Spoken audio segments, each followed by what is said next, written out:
Не сум имал намера да го убијам Никола Тодоров. Ако сакав, јас во Велес ќе го убиев. Немаше да чекам 3 години. Ова се последните зборови на дедото на Тамара, Љупчо Стојановски, пред утрешното изрекување на пресудата. Тој бара да биде ослободен од обид за убиство врз Тодоров, дело за кое 7 месеци е на обвинителна клупа. Го носел пиштолот за да пука во воздух како предупредување да не се повтори неправдата на неговата внука, додека Тодоров му ја предавал фотелјата на Арбен Таравари. Баравме од судот да земе во предвид дека тој веќе е казнет со самата загуба на неговата омилена внука. Неговото семејство практично се распадна, семејството на Тамара замина, значи болката и загубата се тие.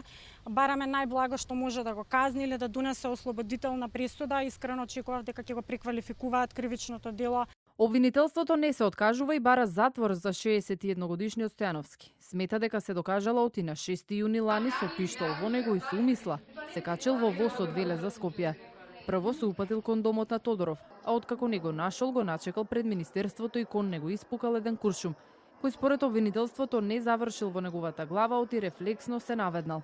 Одбраната на Стојановски е конфузна, противречна сама на себе.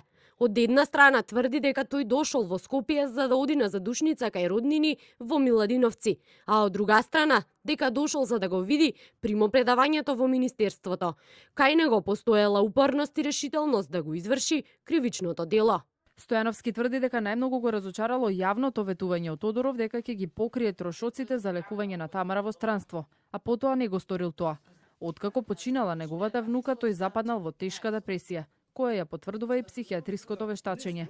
Веќе 1 година е во притвора, на толкава казна беше осуден поради нелегалното поседување на оружје.